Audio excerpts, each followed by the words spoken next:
Good morning. My name is Martin Estrada. I'm the United States Attorney based in Los Angeles.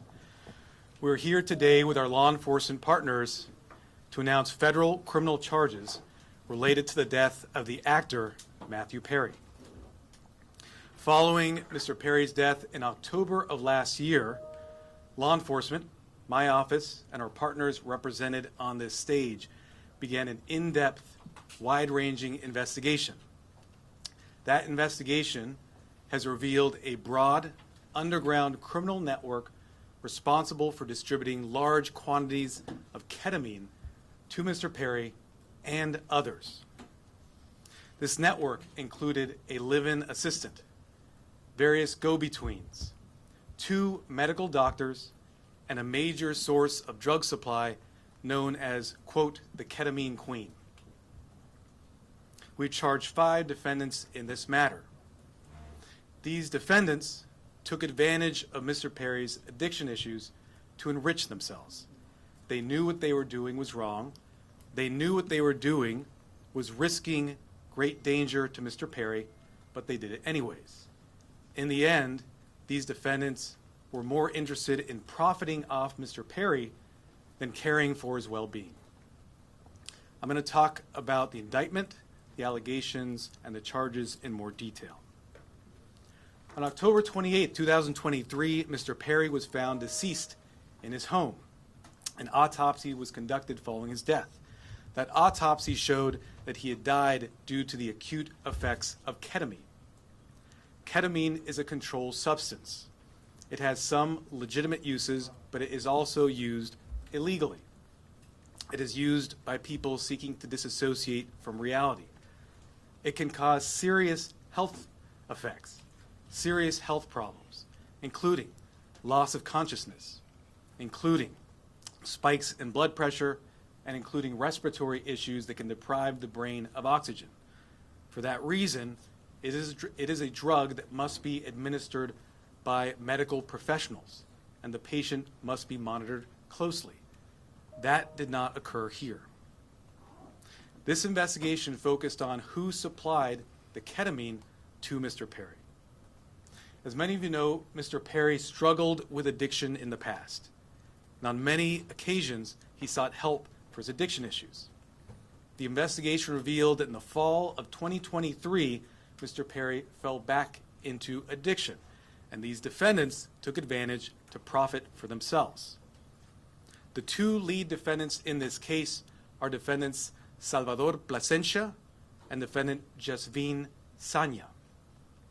First, I'll talk about defendant Plasencia. Defendant Plasencia was a medical doctor. He worked with another medical doctor, defendant Mark Chavez, to obtain ketamine. He then worked with Mr. Perry's live-in assistant, defendant Kenneth Iwamasa, to distribute that ketamine to Mr. Perry. Over 2 months, from September to October 2023, they distributed approximately 20 vials of ketamine to Mr. Perry in exchange for $55,000 in cash.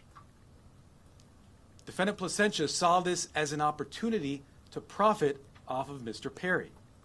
He wrote in a text message in September 2023, quote, "I wonder how much this moron will pay." He also stated in text messages that he wanted to be Mr. Perry's sole source of supply. He wrote in a text message that he wanted to be Mr. Perry's, quote, "go-to for drugs." As a doctor, defendant Plasencia knew full well the danger of what he was doing. In fact, on one occasion, he injected Mr. Perry with ketamine, and he saw Mr. Perry freeze up and his blood pressure spike. Despite that, he left additional vials of ketamine for defendant Iwamasa to administer to Mr. Perry. Of course, defendant Iwamasa had no medical training to speak of. Defendant Plasencia knew what he was doing was harming Mr. Perry. He had spoken to another patient in mid-October 2023, and he told that patient that Mr. Perry was spiraling out of control with his addiction. Nonetheless, defendant Plasencia continued to offer ketamine to Mr. Perry. Likewise, defendant Sonia knew what she was doing was harming defendants and also Mr. Perry. She took advantage of Mr. Perry by selling large amounts of ketamine to Mr. Perry over a 2-week period in October of 2023. She sold approximately 50 vials of ketamine for approximately $11,000 in cash. She worked with a broker, defendant Eric Fleming, and also the live-in assistant, defendant Iwamasa, to distribute this ketamine. Sonia and the broker, defendant Fleming, saw this as an opportunity to profit off of Mr. Perry. In a text message, the broker wrote, quote, "I wouldn't do it if there wasn't a chance of me making some money for doing this." Defendant Sonia sold the batch of ketamine that resulted in Mr. Perry's death on October 28th. Officers later searched defendant Sonia's home. During that search, they found what amounted to a drug-selling emporium. They found 80 vials of ketamine, thousands of pills containing methamphetamine, cocaine, bottles of Xanax and other illegally obtained prescription drugs, and drug-selling paraphernalia, including scales and ledgers. As I mentioned, the defendants in this case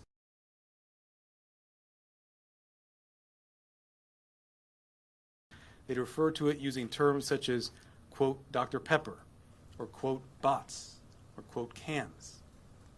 Also, defendants Placencia and Chavez, as medical doctors, knew full well this was not the proper way to administer ketamine, and they even talked about that in their exchanges.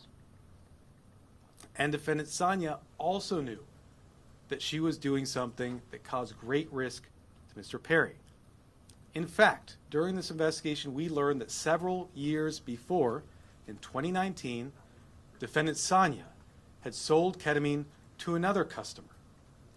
That person died the same day, and a family member of that person sent a message to defendant Sonia telling her the cause of death was ketamine. Nonetheless, defendant Sonia continued selling drugs, including the ketamine that ultimately killed Mr. Perry. That other victim was a person named Cody McGlory. He died in 2019. As a result of this investigation, we have filed a drug distribution charge related to the death of Mr. McGlory. After Mr. Perry died, these defendants tried to cover up what they had done. On October 28th, after reading news reports of Mr. Perry's death, defendant Sonia wrote a text message to defendant Fleming saying, quote, delete all our messages. Likewise, after Mr. Perry's death, defendant Placencia falsified medical records and notes to try to make it look like what he was doing was legitimate. It was not. We have filed numerous federal charges against the 5 defendants. These charges include conspiracy to distribute ketamine, distribution of ketamine resulting in death, maintaining drug-involved premises for that drug-selling emporium the defendant Sonia had, altering and falsifying records related to a federal investigation for those false medical notes and records that defendant Placencia made, and multiple other drug trafficking counts. Of course, the defendants are presumed innocent until proven guilty. The penalties these defendants face are very significant. With regard to defendant Placencia, the statutory maximum sentence he faces is 120 years in federal prison. And with regard to defendant Sonia, the statutory maximum she faces is life imprisonment. By filing these extensive and serious charges, we are sending a clear message. If you are in the business of selling dangerous drugs, we will hold you accountable for the deaths that you cause. This is nothing new for us. Since 2022, my office has filed over 60 cases against drug dealers who've caused the death of another person. These cases are known as death resulting cases. They are labor-intensive cases, and we work with our law enforcement partners, including ones represented here today, to bring those cases. Our office is a national leader in bringing those cases. They're very important because every victim's life counts. If you are in the drug selling business and you're selling dangerous drugs, you are playing roulette with other people's lives, just like the 5 defendants here did to Mr. Perry. Defendants nowadays are on full notice that the products they sell could result in the death of another person. Therefore, if you're in the drug business, and despite these risks you continue in the drug business, you are pushed by greed to gamble with other people's lives, be advised, we will hold you accountable. I want to thank our partners in this case, the Los Angeles Police Department, the Drug Enforcement Administration, and the U.S. Postal Inspection Service. These investigators did a phenomenal job digging into the case, looking at every angle to develop a case, a strong case, against not only those who killed Mr. Perry, but also Mr. McLaury. I want to note that these cases are important and will continue to collaborate with our law enforcement partners to bring them, to ensure that justice is brought to every victim. And finally, let me thank the prosecutors responsible for the investigation and the prosecution of this case. Those are Assistant United States Attorneys Ian Yanello and Xiaohan Tsai. And now I'd like to introduce Chief of the Los Angeles Police Department, Dominic Choi.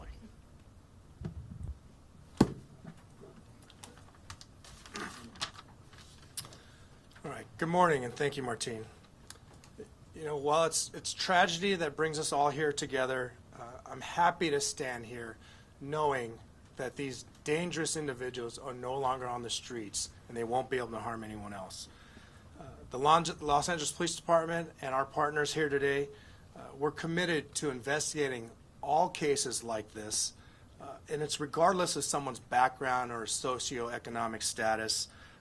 And just with all of our cases, this investigation was done impartially. We let the facts drive this investigation, and those facts led us to a group of individuals who were responsible for supplying and distributing to Mr. Perry narcotics that led to his unfortunate and untimely death. The group standing here today, it's a prime example how our partnerships and our collaboration can yield meaningful results. I want to thank LAPD, our Robbery Homicide Division, who's standing in the back there, the U.S. Attorney Martin Estrada and his team, the DEA and her team, as well as the U.S. Postal Inspection Service and their team for their hard work, diligence, and real patience. Now, I know people think this took a long time, but there was a lot of work, a lot of investigative strategies that went into this to make sure that there's a solid case and that we can pursue this in the courts. Our relationship with our federal partners, it helps us ensure that these criminals will have meaningful sentences and be an example for anyone that is willing to risk or jeopardize distributing and supplying unlawful or narcotics to anyone. And I just really want people to know that that is the message. You cannot get away with this regardless of your background or socioeconomic status. Breaking the law is breaking the law, and you are dangerous and you are jeopardizing lives. So thank you all of my partners for being involved in this and bringing us to where we are at today. And at this time, I'd like to introduce DEA Administrator Ann Milgram.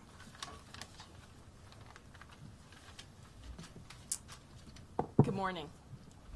Today we announce charges brought against 5 individuals who together are responsible for the death of Matthew Perry.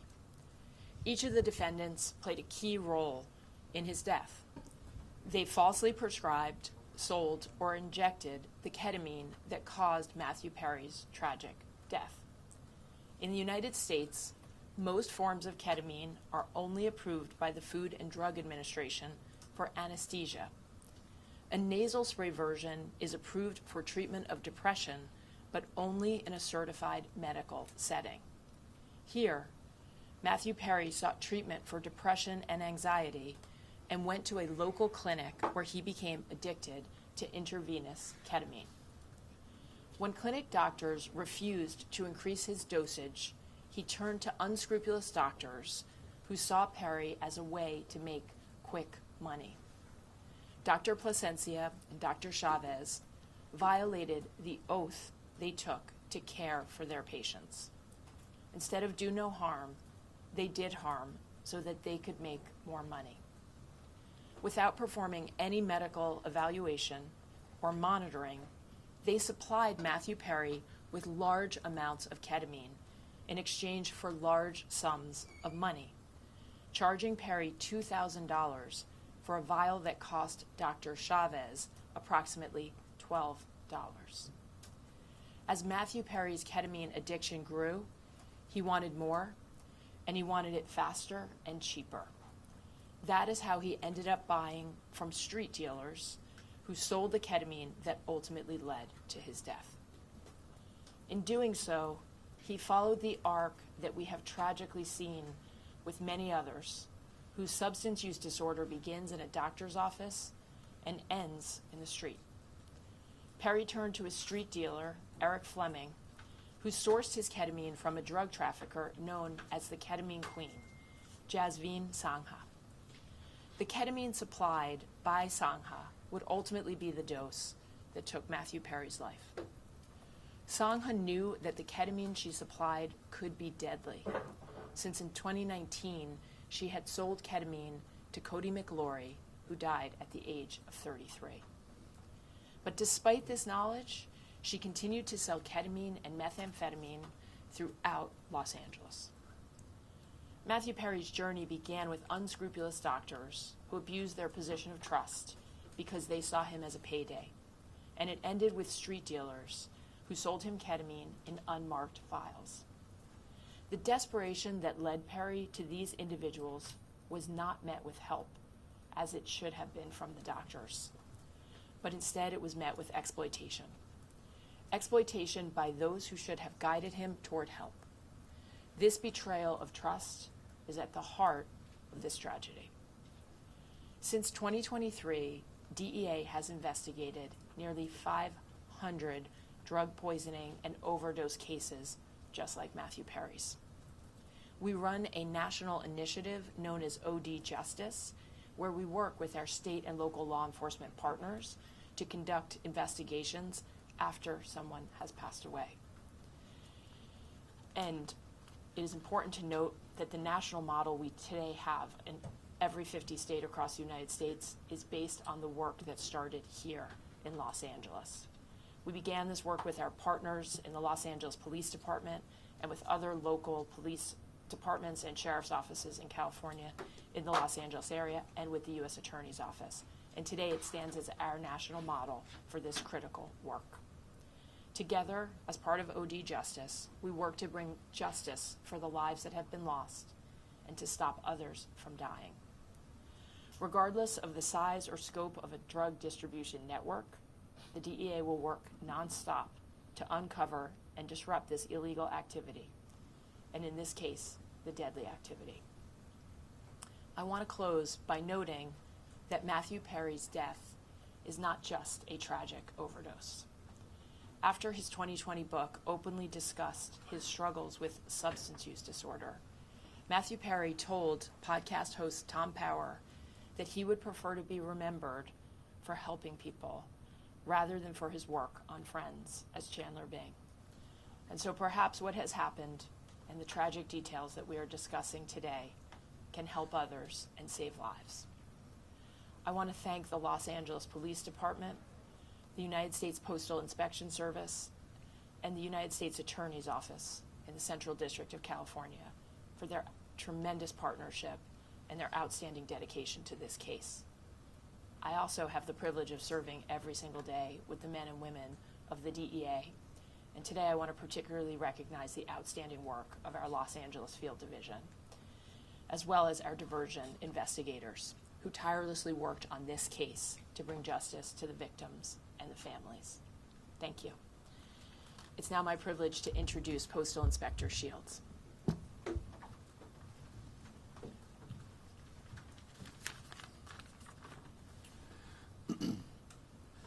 Good morning, and again, welcome. I'd like to thank U.S. Attorney Martin Estrada for his tireless dedication to protecting the residents of the Central District of California and his partnership with the Postal Inspection Service. As the nation's oldest law enforcement agency, the Postal Inspection Service has had a long, proud, and successful history of combating criminals who misuse our nation's postal system and cause harm to our employees and customers. This is our mission.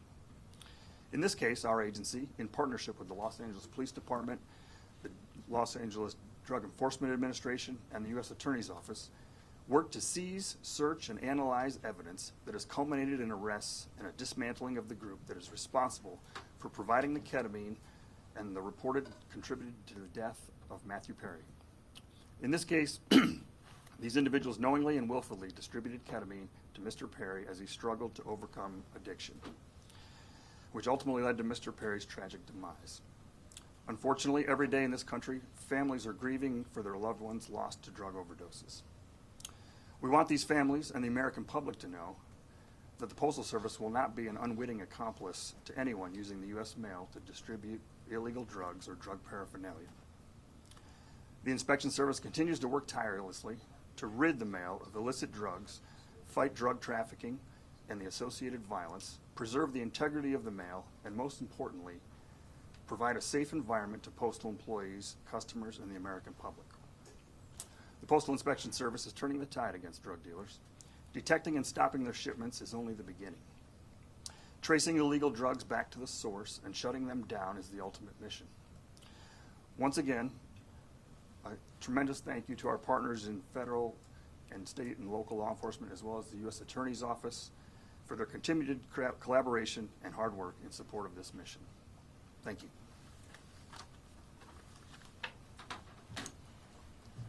I'll now do brief remarks in Spanish, and then we'll do questions and answers. Where are the Spanish language reporters? Hold up your hands. Okay, great. Hoy anunciamos cargos criminales federales en conexión con la muerte del actor Matthew Perry. Nuestra investigación ha revelado una gran red criminal responsable por el tráfico de ketamina en grandes cantidades. Esta red incluía a un asistente personal para el señor Perry, 2 médicos y una narcotraficante conocida como la reina de la ketamina. Hemos archivado cargos federales contra 5 acusados. Estos acusados vendieron ketamina al actor Matthew Perry y vendieron ketamina en grandes cantidades, 70 viales de ketamina. Estos acusados sabían que lo que hacían era muy peligroso. Hablaban en palabras codificadas. Estos acusados sabían que lo que estaban haciendo causaba un riesgo al señor Perry. Por supuesto, 2 de ellos eran doctores, médicos. Pero, sin embargo, estos acusados siguieron vendiendo ketamina al señor Perry. A estos acusados les importaba más el efectivo que la vida humana. Desde 2022, mi oficina ha archivado más que 60 casos contra narcotraficantes responsables por la muerte de otra persona. Estos casos son muy importantes porque la vida de cada víctima es importante. Con todos esos casos, como en este caso, mandamos un mensaje muy claro. No vamos a tolerar a los narcotraficantes que apuestan con las vidas de otras personas. We'll now do question and answer. Any questions? Yes. My first question is, the person that found Matthew Perry in the hot tub, is that also one of the people who's being charged in this case? Is that the assistant? I didn't hear that. Can you repeat the question? Yes, the person, the assistant that's being charged in this case, is that also the person that found Matthew Perry in the hot tub? So the personal assistant we charged is Defendant Kenneth Iwamasa. He was the one live-in assistant for Mr. Perry. Is he the one Yes. that found him in the hot tub? Yes. The doctor, when the patient tragically died in 2019, did law enforcement look into that death when they found out the patient died? I can't comment on that. What I can say is that through this investigation, we were able to connect Defendant Sanya to that death in 2019 and file a charge related to that to vindicate the victim, Cody McLaury. Are there any details about the search Yes. Can you talk a little bit about, and maybe this is for but can you talk a little bit about the line between legitimate ketamine therapy treatment and was, Matthew Perry ever receiving legitimate ketamine therapy treatment? And then when did that cross over? Were the defendants involved in that clinic where he was receiving legitimate treatment, if that's the case? So let me say this. Yeah. In this case, we are not talking about legitimate ketamine treatment. We're talking about two doctors who abused the trust they had, abused their licenses to put another person's life at risk. 5 defendants who, as I mentioned, knew what they were doing was wrong. In fact, one of them had sold ketamine that resulted in the death of another person in 2019. Nothing about what we see today was legitimate, and that's why we filed criminal charges. Was he ever Yes. Is this the beginning of an enforcement effort specifically against ketamine? I know you mentioned past cases, 60 cases, and DEA mentioned it as well. Is there going to be a focus specifically around ketamine? I think what you've seen is that this is not the beginning, but a continuation of an enforcement effort against synthetic drugs of all kinds. Synthetic drugs, ketamine, but also methamphetamine, fentanyl, are killing people each and every day. We in law enforcement and with the U.S. Attorney's Office are on a campaign to address this and send a message that if you sell drugs, it results in the death of another person, the consequences will be severe. Any details on the search warrant? ¿Nos puede decir de los doctores que fueron detenidos? Hay 2 doctores que son los acusados en este caso, el doctor Plasencia y el doctor Chávez. Los 2 están acusados en este caso. El doctor Plasencia fue arrestado hoy en la mañana. El doctor Chávez ya ha sido preso y también ya ha declarado su culpabilidad. Any details about the search warrant as to when it was executed, besides the drugs, any other items that may have been seized or recovered? So with regard to defendant Sanya, that search warrant was executed earlier this year. During that search, as I mentioned, we found not just 80 vials of ketamine, thousands of pills containing methamphetamine, cocaine, bottles of Xanax and other illegally prescribed drugs, and drug-selling paraphernalia. As I mentioned, it was a drug-selling emporium. You have your hand up in the middle. Yes, Nikki Smith with Entertainment Tonight. Are there any other celebrities involved in this investigation? And if so, who? I've mentioned the defendants in this case. We have 5 defendants. The lead defendants are defendants Jasvine Sanya, Salvador Plasencia. We also have defendants Mark Chavez, another medical doctor. We have defendant Kenneth Iwamasa and defendant Eric Fleming. We look at the evidence. We see where that goes. We don't charge people based on whether they're celebrities or not celebrities. We charge them based on the evidence. Yes. I think what my colleague here was getting at before is in the autopsy report that was made public about his death, there were 2 physicians who were listed as being involved in Mr. Perry's treatment prior to his death. One of them was involved in what appeared to be legitimate therapeutic use of ketamine. Is there any indication that the people who were doing the off-label recreational use were connected with the legitimate therapy he was getting at any point? And So what I'll tell you is, before we get to your second, what I'll tell you is that in our cases, we go where the evidence leads us. We also respect patient privacy. What I will say is an autopsy was conducted. That autopsy showed Mr. Perry died as a result of the acute effects of ketamine. I won't go into further detail about Mr. Perry's personal history. Okay. Yes. And then Were any of the 5 charged on your radar prior to Perry's overdose? I can't comment on that. What I will say is the investigation is ongoing, but what we're announcing today are serious federal charges against these 5 defendants, supported by an extensive investigation. Sir, can you clarify the relationship? This woman had been patiently had her hand up. Yes. Yes, Chavez was detained. When was he detained and was it related to this case as well? Defendant Chavez is a defendant in this case. Right. We filed this morning a plea agreement for defendant Chavez. So he's already not entered, but we have a filed plea agreement for him. 2 other defendants, defendant Iwamasa, have also signed plea agreements. That plea agreement has been entered. And defendant Fleming has signed a plea agreement. That plea agreement has been entered. As I mentioned, the 2 lead defendants in this case are defendants Plasencia and defendant Sanya, who were arrested this morning. Yes, sir. No. There's the patient man behind you. There's Armand. Fiscal, ¿nos puede identificar a los 5 detenidos y nos puede relacionar cómo comenzó la investigación con la reina de la ketamina y el doctor Sí, hay 5 acusados y ya nombré los acusados. Hoy en la mañana 2 fueron arrestados. Fue la acusada Saña y el acusado Plasencia, que fue un doctor médico. Sir, can, Yes.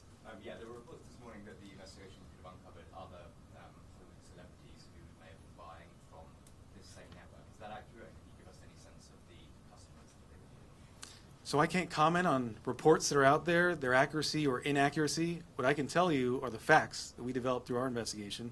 Those facts are what I've related to you this morning. Yes. You mentioned the queen of ketamine out of North Hollywood. What does that actually mean? How big was the network of people to whom she was selling narcotics and specifically ketamine? What I can say about defendant Saña, known as the ketamine queen, was that she was a major source of supply for ketamine to others as well as Mr. Perry. I think the fact that we searched her house and found a drug-selling emporium, including 80 vials of ketamine, would strongly suggest she was selling to many other individuals. Can you give a number, dozens, tens? I cannot, unfortunately, a number, no.